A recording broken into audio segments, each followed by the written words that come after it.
Hello friends, स्वागत है आप सभी साथियों का एक स्मार्ट स्टडी यूट्यूब चैनल पर। साथियों, आज इस क्लास में जीके जीएस के बहुत ही इंपॉर्टेंट क्वेश्चंस करेंगे। ये क्वेश्चंस आपके सभी एग्जाम्स के लिए इंपॉर्टेंट होंगे, जैसे कि SSC, railway, Bihar police, UP police, MP police, Rajasthan police, Delhi police, army, GD, navy, कोई भी स्टेट लेवल की एग्ज़ाम की आप तैयारी कर रहे हो, सभी एग्जाम्स के लिए हेल्पफुल होंगे। तो चलिए क्लास को शुरू करेंगे बिना देरी किए। आपको बता दें साथियों, ये क्वेश्चन सारा ही सिलेक्टेड और इम्पोर्टेंट है, तो अंत तक जरूर देखिएगा। देखिए, आज की क्लास का पहला क्वेश्चन है, फेडरल रिजर्व बैंक ये किस देश का केंद्रीय बैंक है? तो देखिए, फेडरल रिजर्व बैंक ये साथियों संयुक्त राज्य अमेरिका का केंद्रीय बैंक है। जिस तरह भारत का केंद्रीय बैंक है RBI, reserve bank of India, उसी तरह अमेरिका का जो केंद्रीय बैंक है उसका नाम है फेडरल रिजर्व बैंक। याद रखिएगा। आज का अगला क्वेश्चन है, वर्तमान में भारत में रुपये की पूर्ण परिवर्तनीयता लागू है भुगतान संतुलन के किस पर? तो याद रखिए, वर्तमान में भारत में रुपये की पूर्ण परिवर्तनीयता ये लागू है भुगतान संतुलन के चालू खाते पर। याद रखिए, इकोनॉमिक्स का क्वेश्चन है, चालू खाते पर। ऑप्शन नंबर सी करेक्ट है। पीली क्रांति किससे संबंधित है? तो ध्यान दीजिए, पीली क्रांति का संबंध है तोरिया तथा सरसों उत्पादन से। ठीक है, तो तोरिया सरसों उत्पादन से संबंधित है पीली क्रांति, आपको याद रखना है। Option number C right answer है। देखिएगा, किसान कॉल सेंटर में कौन सा नंबर डायल करके कृषि संबंधी जानकारी निःशुल्क प्राप्त की जा सकती है? तो साथियों याद रखिएगा, 1551 इस नंबर को डायल करके किसान कॉल सेंटर में आप कोई भी जानकारी कृषि संबंधी बिल्कुल निःशुल्क प्राप्त कर सकते हैं। अगला, दिल्ली सल्तनत का वह प्रथम सुल्तान कौन था जिसने स्थायी सेना रखी थी? तो याद रखिएगा, अलाउद्दीन खिलजी। अलाउद्दीन खिलजी जो अपने आप को सिकंदर सानी यानी द्वितीय सिकंदर कहता था, इन्होंने सबसे पहले स्थायी सेना रखी थी, याद रखिएगा, दिल्ली सल्तनत में। तो ऑप्शन नंबर सी करेक्ट है। दिल्ली सल्तनत की दरबारी भाषा क्या थी? तो याद रखिएगा साथियों, दिल्ली सल्तनत की दरबारी भाषा हुआ करती थी फारसी। राइट आंसर है ऑप्शन नंबर बी। नेक्स्ट है, पापनाथ का मंदिर पतड़कल का निर्माण किस वंश के शासक ने किया था? तो याद रखिए, वातापी के चालुक्य शासक ने। करेक्ट आएगा ऑप्शन नंबर ए। नेक्स्ट है, मुगल सम्राट औरंगजेब कौन सा वाद्य यंत्र बजाते थे?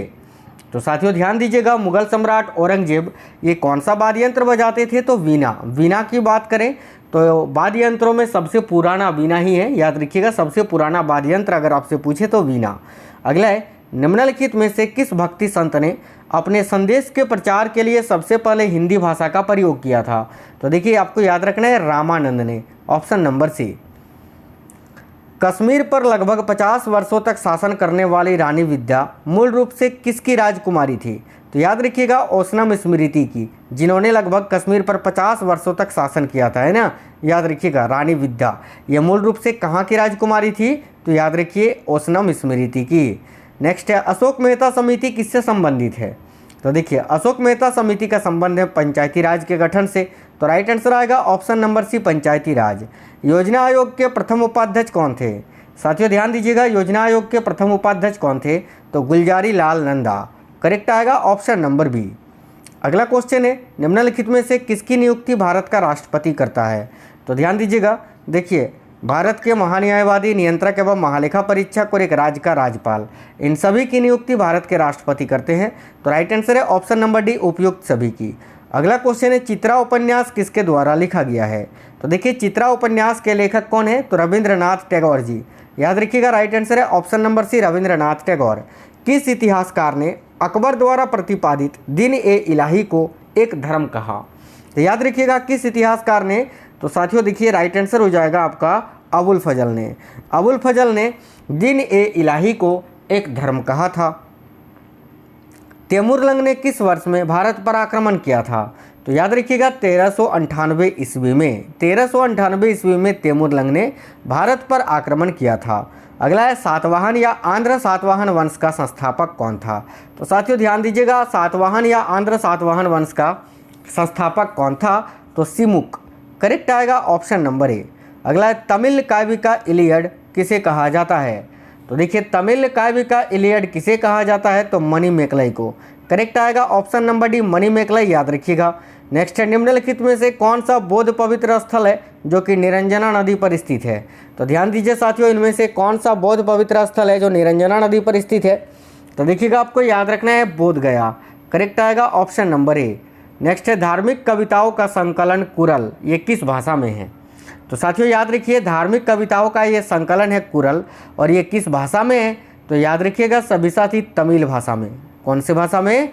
तो तमिल भाषा में। नेक्स्ट है रेड या लाल नदी के डेल्टा क्षेत्र में कौन सा नगर स्थित है? तो साथियों लाल नदी के डेल्टा क्षेत्र में हनोई नामक नगर स्थित है। याद रखिएगा Hanoi. Option number C correct answer है। चलिए अगला क्वेश्चन है, संसार में टाइटेनियम का सबसे बड़ा उत्पादक देश कौन सा है? तो याद रखिएगा रूस। सबसे अधिक टाइटेनियम का उत्पादन कहाँ होता है? तो रूस में। ऑप्शन नंबर सी करेक्ट है रूस। दक्षिण पूर्व एशिया में रबड़ किस स्थान से लाया गया? तो याद रखिएगा देखिए दक्षिण पूर्व एशिया में रबड़ जो है ये अमेजन बेसिन से लाया गया। तो करेक्ट आंसर आएगा option number A Amazon basin से। नेक्स्ट है, किस प्राकृतिक प्रदेश को विकास का प्रदेश कहा जाता है? तो ध्यान दीजिएगा किस प्राकृतिक प्रदेश को विकास का प्रदेश कहते हैं? तो साथियों देखिए मानसूनी प्रदेश को। करेक्ट आएगा ऑप्शन नंबर सी मानसूनी प्रदेश। किस महाद्वीप में सरीसृप नहीं पाए जाते हैं? तो देखिए वह कौन सा महाद्वीप है जहाँ सरीसृप नहीं पाया जाता है? तो याद रखिएगा साथियों अंटार्कटिका में। Option number B. किसी ग्रह के चारों ओर परिक्रमा करने वाले छोटे आकाशीय पिंड को क्या कहते हैं? तो साथियों याद रखिए करेक्ट आंसर है उपग्रह। ठीक है, किसी भी ग्रह के चारों ओर परिक्रमा करने वाले छोटे आकाशीय पिंड जो होते हैं उनको उपग्रह कहा जाता है।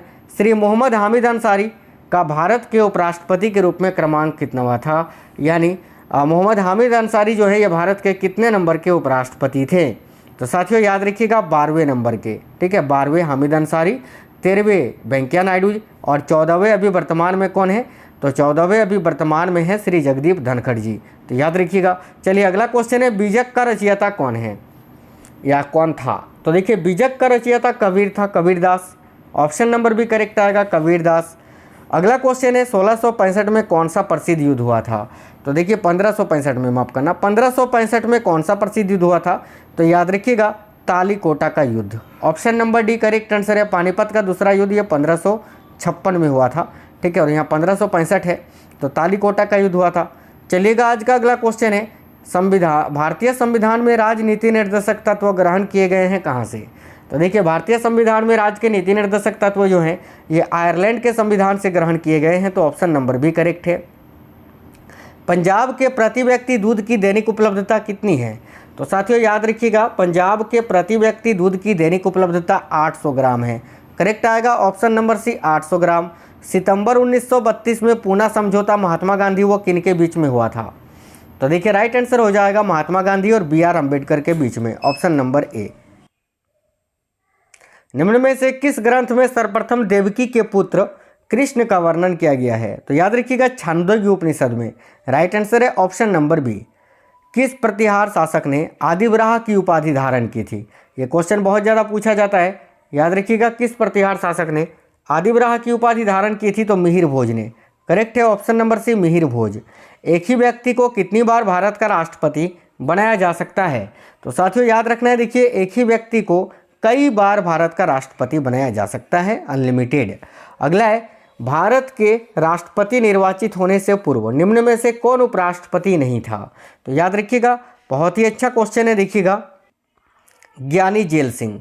राइट आंसर है ऑप्शन नंबर डी, आपको याद रखना है। अगला क्वेश्चन है, भारतीय संविधान को कौन सी विशेष व्यवस्था या भारतीय संविधान की कौन सी विशेष व्यवस्था है जो कि इंग्लैंड से ली गई है? तो देखिए राइट आंसर हो जाएगा, याद रखिएगा संसदीय प्रणाली।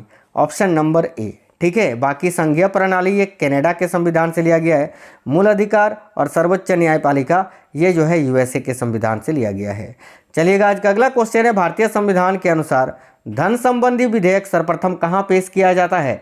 तो याद रखिएगा लोकसभा में। ठीक है, भारतीय संविधान के अनुसार देखिए जो धन विधेयक होते हैं सबसे पहले कहाँ पेश किए जाते हैं साथियों? तो लोकसभा में प्रस्तुत किए जाते हैं। भारत में मतदान की आयु सीमा को 21 वर्ष से घटाकर 18 वर्ष कब किया गया? तो याद रखिएगा 1989 ईस्वी में। Option number B right answer है। देखिए राज्यसभा के सदस्य चुने जाते हैं कितनी अवधि के लिए? देखिए राज्यसभा के जो सदस्य होते हैं वो 6 वर्ष की अवधि के लिए चुने जाते हैं साथियों। ऑप्शन नंबर सी करेक्ट है। 73वां संविधान संशोधन के अनुसार पंचायती राज संस्था का कार्यकाल कितने वर्ष रखा गया है? तो याद रखिएगा करेक्ट आंसर हो जाएगा 5 वर्ष। Option number D. अगला है, संघ शासित क्षेत्र दिल्ली कितने प्रतिनिधि निर्वाचित करके लोकसभा में भेजता है? तो याद रखिएगा 7, है ना, यानी लोकसभा के लिए 7 सीटें हैं केंद्र शासित प्रदेश दिल्ली में। अगला क्वेश्चन है, निम्नलिखित में से कौन प्रारूप या मशविरा समिति का सदस्य नहीं था? तो देखिए मशविरा या प्रारूप समिति का सदस्य तो आपका मोहम्मद सदाउल्ला, के.एम. मुंशी, गोपाल स्वामी अयंगर और इस समिति के अध्यक्ष बाबा साहेब अम्बेडकर थे, लेकिन इसमें जवाहरलाल नेहरू जी शामिल नहीं थे। तो करेक्ट आएगा ऑप्शन नंबर ए। बहमनी राज्य की स्थापना किसने की थी? तो याद रखिएगा अलाउद्दीन हसन बहमन शाह ने, यानी हसन गंगू ने। ऑप्शन नंबर ए करेक्ट है। अगला है भारत में पोलो खेल का प्रचलन किसने किया? तो साथियों याद रखिएगा तुर्कों ने। करेक्ट है ऑप्शन नंबर सी। भारत की संविधान सभा किसके द्वारा गठित की गई थी? तो याद रखिएगा भारत की संविधान सभा जो है वो साथियों कैबिनेट मिशन योजना के तहत गठित की गई थी। करेक्ट है ऑप्शन नंबर डी। गुप्त काल के सर्वाधिक लोकप्रिय देवता कौन थे? तो याद रखिएगा विष्णु जी, जो कि गुप्त काल के सबसे लोकप्रिय देवता थे। शिव जी चोल काल के, चोल है ना, चोल काल के सबसे प्रसिद्ध देवता थे शिव जी, याद रखना। अगला क्वेश्चन है गुरु अर्जुन देव किसके समकालीन थे? तो देखिए गुरु अर्जुन देव जो कि सिखों के 5वें गुरु थे और ये किसके समकालीन थे? तो जहांगीर के। ऑप्शन नंबर बी करेक्ट होगा। अगला क्वेश्चन है साथियों ग्रांड ट्रंक सड़क ये जोड़ती है किसको किससे? तो याद रखिए कोलकाता को अमृतसर से। Option number C. अगला क्वेश्चन है भारतीय संविधान के अनुच्छेद 1 में यह घोषणा की गई है कि इंडिया अर्थात भारत क्या है? तो याद रखिएगा भारतीय संविधान के अनुच्छेद 1 में क्या कहा गया है कि भारत राज्यों का संघ है। तो करेक्ट आएगा ऑप्शन नंबर ए। साथियों 50 इंपॉर्टेंट क्वेश्चंस थे आज के इस क्लास में। कमेंट बॉक्स में कमेंट करके बताइएगा आपको क्वेश्चंस कैसे लगे हैं। लाइक कर दीजिएगा, अपने सभी दोस्तों के साथ क्लास को जरूर शेयर करिएगा। आपसे मिलेंगे अगली क्लास में, तब तक बिल्कुल स्वस्थ रहें, अच्छे से पढ़ाई करिए। जय हिंद साथियों, वंदे मातरम।